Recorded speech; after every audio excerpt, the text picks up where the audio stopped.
Hello again. Here we are looking at assignment number 2 for Photoshop. I sent you two files. One is flowers color.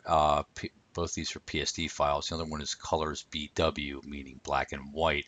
I only sent the color file so that you can see what the original photograph looked like. I'll zoom in a bit by hitting Control plus or Command plus. Let me make sure I'm clicked here. And you'll see that it's not a bad little scene, some decent colors, flowers in a pot, nice brick background.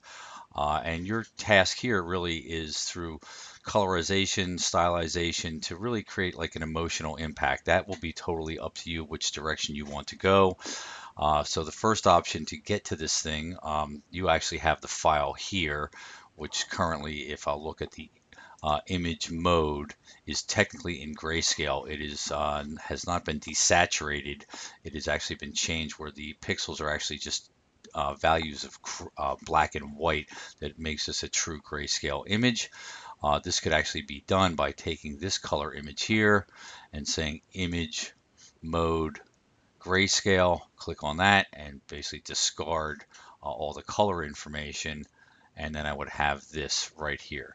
All right, I'll hit Control Z because I don't want to change my original. I need that.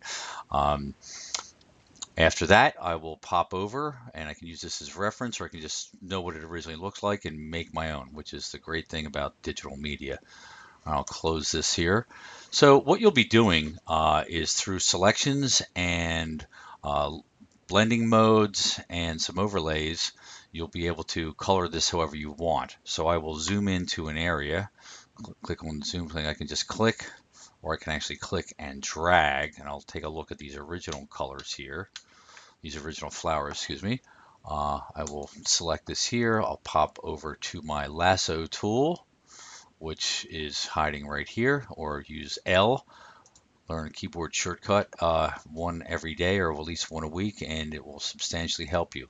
So for now, I'm going to take this piece here. I'm going to change the color of these particular flowers. And again, you'll hopefully do a little bit better job than selecting. This can be artistic. It doesn't have to be perfect. And what I don't want to do, as opposed to the balloons area, we worked primarily on one layer or had a couple of finished layers. I want to actually create a new layer now. You can create the layer before or afterwards. I want to pop over to my paint bucket tool, which is happily hiding over here underneath the gradient toolbar. If that's not up for you already, I want to click. I'm going to have to change this because I want to add some color. So although the background image has been desaturated, if I go to click on my color palette here, the first thing I'll notice, although I can pick colors, looking back over here, I'm not actually getting color per se. So watch when you're getting into this mode, what mode you're actually in Photoshop. So I'm going to change this back. If you notice, I didn't have to deselect anything or do anything crazy like that. Just go back to mode and change this back to RGB. This is a screen project. I'll say don't flatten because I want multiple things. So now if I pick a nice color, and I'll pick something vibrant so that we can see, for example's sake, this, it's a little too bright. Ooh, that's kind of okay, I guess. And I'll just then go in and fill this area with this color here. Control D or Command D to deselect. Now, zooming back out, looks pretty horrible. I have the general area, but it's not giving me the effect I want. I can actually go over to my layers palette here, and I'll just give this a quick name, call it green, call things what they are. It's very helpful if you have multiple documents and you tend to forget. Also, if you work in teams, it's a good way to help other people get around your documents. I can change the opacity, meaning the amount of clarity that the green has. And if you'll see, as I drop the opacity down, the green is now partly clear. It's actually 37% clear. I can change this to be an even 50 if I want. I'll zoom in a bit. And I'll say now I can see the texture through that. And I also have this green overlay. Is it perfect? No, but it's getting along the style. Again, this is about style and learning some more tools. Another way to do this, by putting this back up to here, the opacity 100%. I can go back in and change the blending mode, the way the light is shined through to the layers beneath it. Again, this layer, the clarity here, these dots from Photoshop, these squares, show that this is actually clear, and I have the small piece up here where the green is actually physically at. I will change this to overlay, which is sometimes pretty nice. And then it forces the color on top of it, but the pieces that are underneath are a little bit clearer.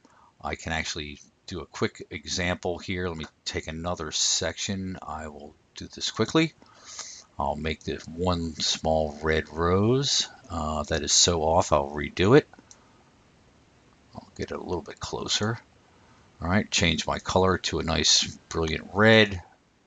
Actually, let's try purple. It might look nice. Again, play with this, have fun. I'm sure you're learning some tools, but this is about creating emotional connections, style, more than it is creating a viable, true scene in nature or on the street.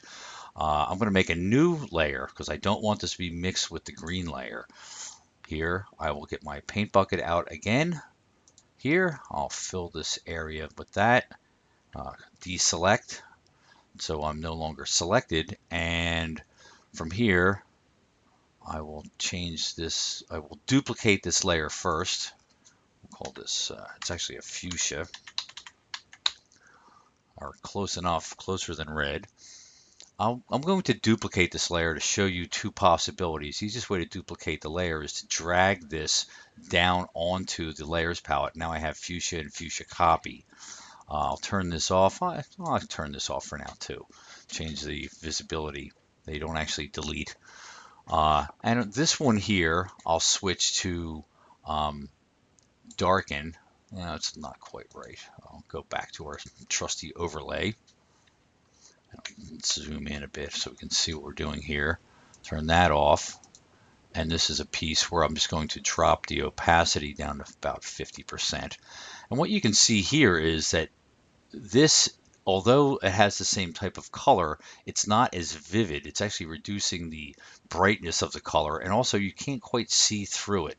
So changing the opacity is different than changing the way light hits this underneath, if you can see that. I can go back and forth and change this at any time, mix and match. I'll do, maybe I'll do something that's a little bit, just a bit too dark. And you can also change the opacity and the blending mode to get the type of thing you want. Going back from before, this is a little bit too rustic even for me. I'll pop in, get my eraser tool, make sure that, if you notice, I have the big international no sign there because my layer is not selected. To make this active, now I can go back in here with my eraser tool. Oops, too much. Control Z, no big deal. Change this from 30 pixels down to probably about, I don't know, 14, 15.